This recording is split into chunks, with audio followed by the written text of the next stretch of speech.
Ayaw niya raw ng basagan ng mukha, gusto niya raw basagan ng pera. Hoy, tanga! Hindi na babasag ang pera, gago, hindi yan babasagin. Napupunit. Yung paper bill, napupunit yun Kahit guntingin mo, punit din yun. At yung coins, pitpitin mo ng martilyo yan, mayuyupi lang, hindi yan nababasag. Boba! Pukin ang ina mo.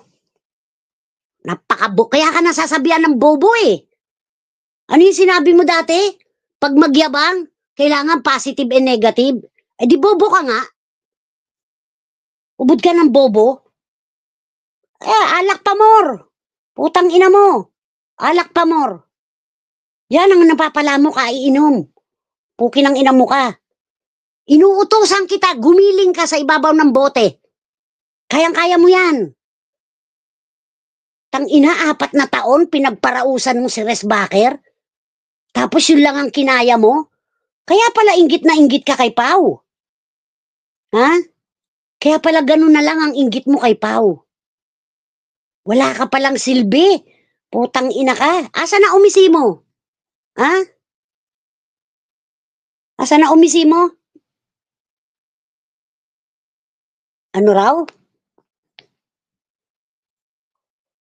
Wala akong pakialam, Diyos ko. Hindi naman talaga mami ang ano niyan sa akin Namamlastic lang yan. Noong ko pa alam yan, Diyos ko. Kaya nga hindi ko masyado pinagkakausap yan Namamlastic lang walang kakwenta-kwentang kausap yan. Sa totoo lang. May paiyak-iyak pa yan, kinukwento niya sa akin si Resbacker. Pasalamat ka, mabait ako. Hindi ako nagkwento kay Resbacker. Kasi ayoko mag-away kayo ng tuluyan ang dahilan lang sa akin. Pero ang dami mong paninira. Yan ba yung klase ng babaeng nagmahal? Ikaw ang nauna. Sa pribado pa lang, sinisiraan mo na si Resbacker. Hindi alam ni Resbacker yan. Wala siyang narinig sa akin. Itinago ko yan, chick. Itinago ko yan. Summertime yata nun may pinuntahan akong tropa, hinahanap ko. Oo, summertime yun. Shoutout, Maharlika. Remy Ebra, shoutout. Kinuwentohan mo ko, diba, tungkol kay Resbacker? Walang alam si Resbacker niyan. Matagal mo nang sinisiraan si Resbacker. Hindi ko alam, baka hindi lang ako kinukwentuhan mo niyan. Baka marami kami. Kasi ako nga nakwentuhan mo ibang tao pa kaya. Hindi pa kayo naghihiwalay ni Resbacker nun Tampuhan, oo. Kasi kinuwentuhan mo pa ako. Ano yun? Pinadalan mo pa uli. O di sino? Tanga. Ang tanga dyan, yung nagpapadala. Kasi kung walang nagpapauto, walang mang-uuto. Ganun lang yun. Tanga ka, uto-uto ka. Kasi nga puta ka. Ang habol mo lang, yung magparaos. Kaya mo binibigyan ng pera ang lalaki para pagparausan mo. Para magsalsal ka ng magsalsal. Salsali, di ba yun ang sabi ni naalala ko tuloy ito si Galis. Salsalin mo ng salsalin. Yun, dapat sa'yo yun. Bagay na bagay sa'yo yun. Floricel Barbosa. Bagay na bagay sa'yo. Gusto mo gawan kita ng dami? Dito ko lang paaanuhin sa kampo namin. Gusto mo gawan kitang dami, chick? Salsalera!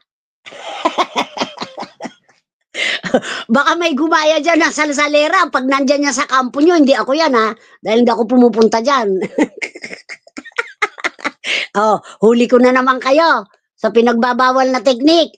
Pasensya na kayo, naging kaibigan ko si PH, naman ako kay PH yun Hayaan mo siya magsulsul, tol. Kita mo nga, kagabi nga lang hindi na halos magkanda ugapayan sa mga pinagsasabi sa akin Umakyat si Ebiya, sumbong. Dumating si Salsalera, sumbong. Di na maintindihan kung kanino niya ako isusumbong.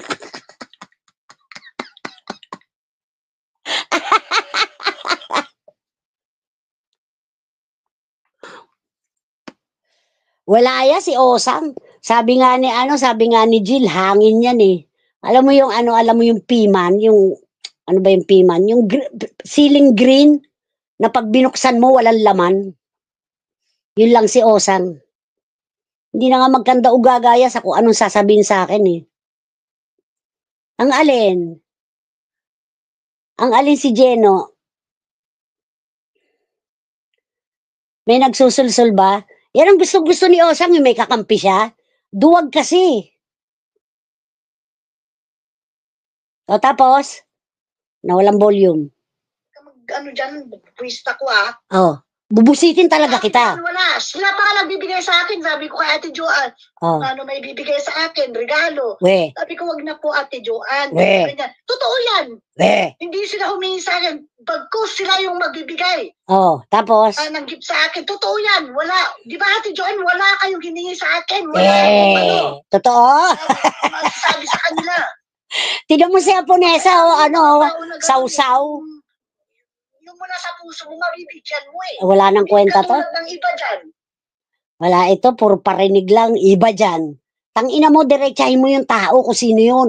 Pukin ang ina mo, nung inaaway mo si Tita Mel, sumausaw ka sa chocolate, pukin ang ina mo, hindi kita kinante. Pinagpasensyahan kita.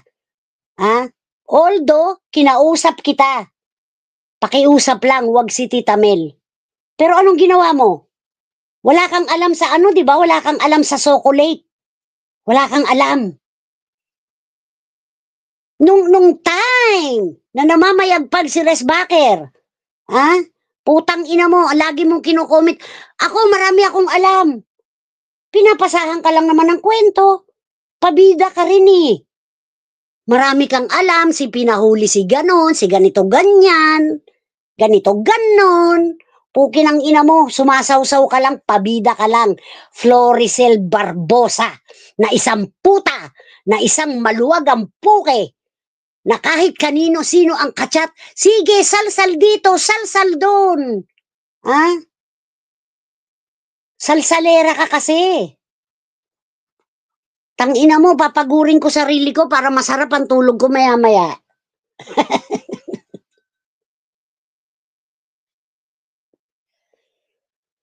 Salamat sa pandemic, itinigil ko ang alak dahil ayokong matulad sa'yo. Sa totoo lang, magte-36 years na ako dito sa Japan. Walang kahit isang lata ng beer ang frigider namin. Why?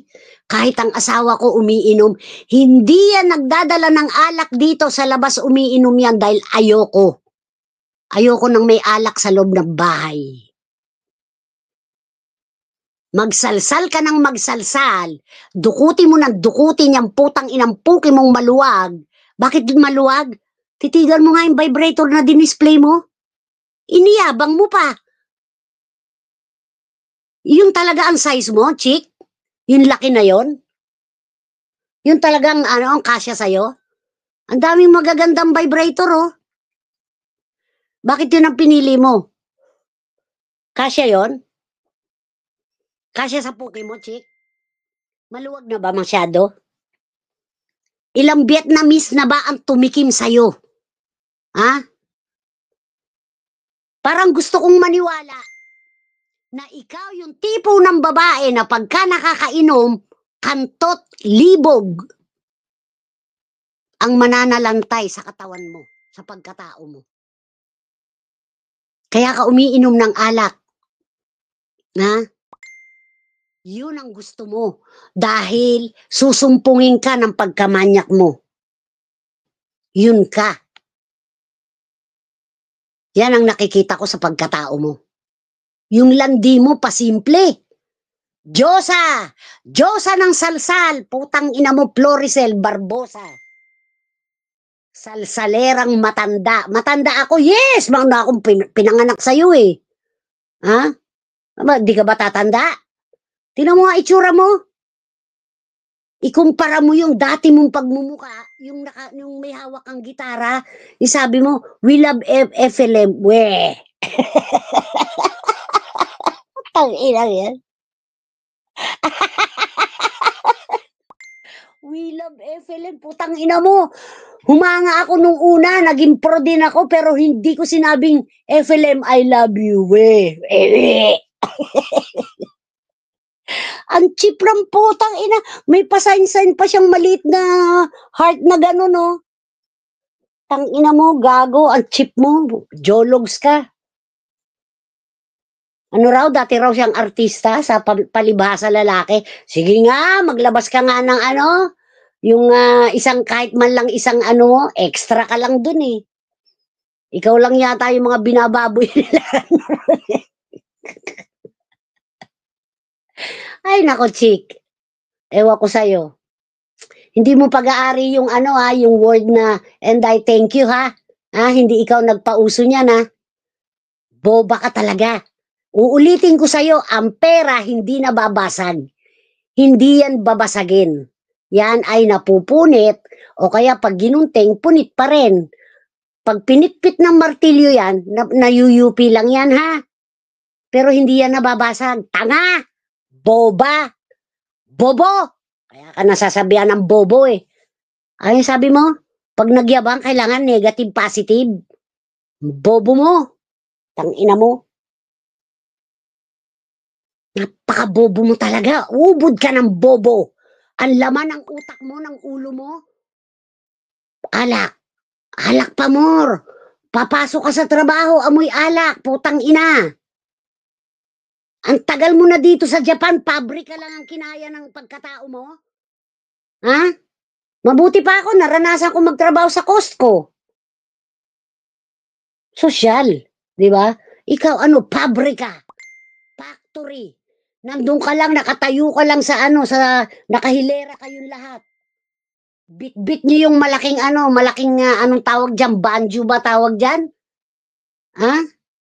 Na may laman ng kung ano-anong itatappings nyo sa pagkain. Alam ko yan, chick, marami akong naging kaibigan na sa ganyan nagtatrabaho. Ay, hindi pala kaibigan, kakilala. Yun lang ang kaya ng pagkatao mo. Factory or factory. Hanggang doon ka lang kasi nga bobo ka. Ako hindi ko pinili yan magtrabaho sa ganyan. Nachichipan ako. Why?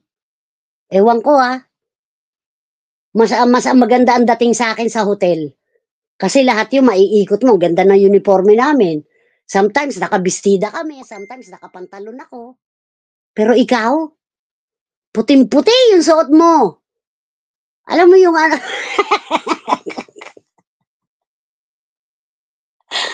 Ay, nako, chick. Yan lang kaya ng ano mo, ng pagkatao mo. Magtrabaho sa factory.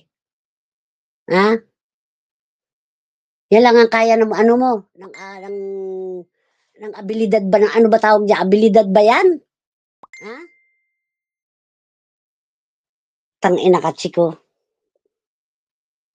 Ang mga kasapalibhasa, mga babaero, siguro siya yung hinihipuan ni Joy Marquez yung sinusundot ang puwet. Sabi nila, sing ako. Ay, nako, inaantok na ako sa'yo. Wala kang kakwenta-kwenta kasi naano ako sa'yo eh, yung basagan daw ng pera. Anong meaning nun? Ha? Hindi nababasag ang pera, tanga, bobo. Tapos ipapasok mo Mayo. Anong kinalaman ni Mayo dito? Nakulong na nga yung ano, yung sinabi mo, I love you, FLM. Cheap. Ang cheap ng puta. Naging pro ako sa loob ng 3 buwan, pero never ako nagsabi ng I love you, FLM. For what? Para ano? Tangina ka, dami mo nga kaaway dati, di ba?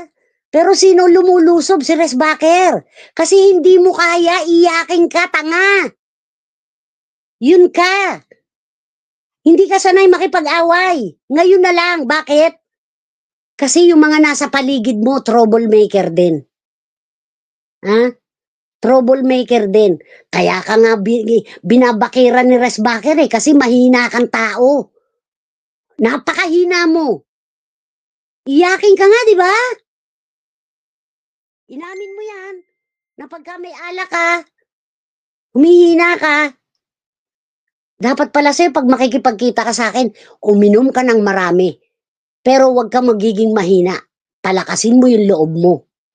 Dahil sigurado ako, chick, pag nakita mo ko isang dipa pa lang, kung ako sa'yo, umatras ka. Dahil yung kamay ko, iig ka sa'yo, then tsaka mo ko idemanda. Nasabihin mo, physical injury, sinaktan kita, go!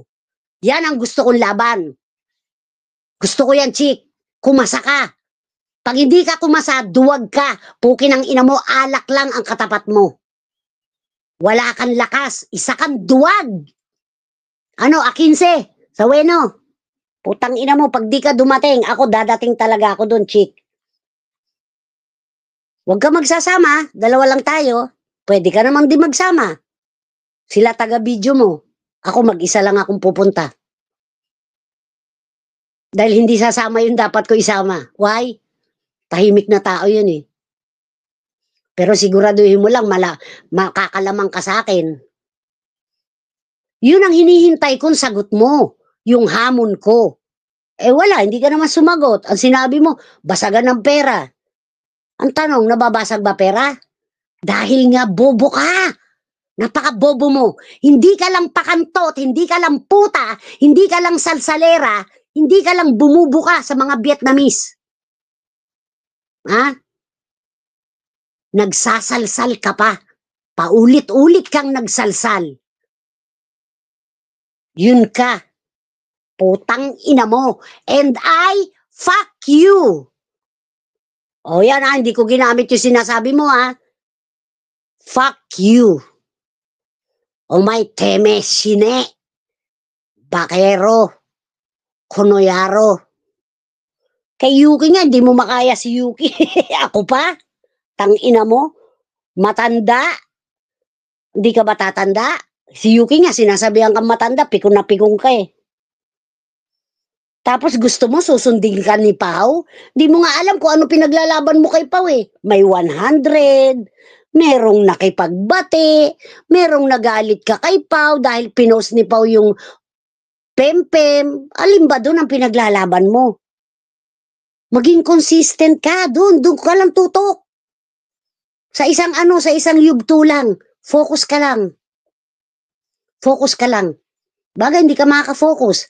Hanggat hindi ka nilalabasan, hanggat hindi naglalagkit yung puki mong maluwag, hindi ka makukontento. Ikaw yung taong walang kakonte-kontento, Floricel Barbosa na isang puta, na isang salsalera, na hindi makontento, nag-away lang ng anong karelasyon, ipagkakalat, single na raw siya. Ano hanap mo? Lalaki. Kasi pakantot ka. Yun ka. Floricel Barbosa and I thank you. Matutulog na ako. Pero puki ka ng ina mo. Kaputa-putahan ka ng putang ina mo. Sabihin mo sa anak mo, ikaw ay galing sa pagpuputa bago mo sila naging anak. Yun ang sabihin mo ipagmalaki mo yan sa anak mo, na isa kang puta. Isa kang pakantot, isa kang salsalera,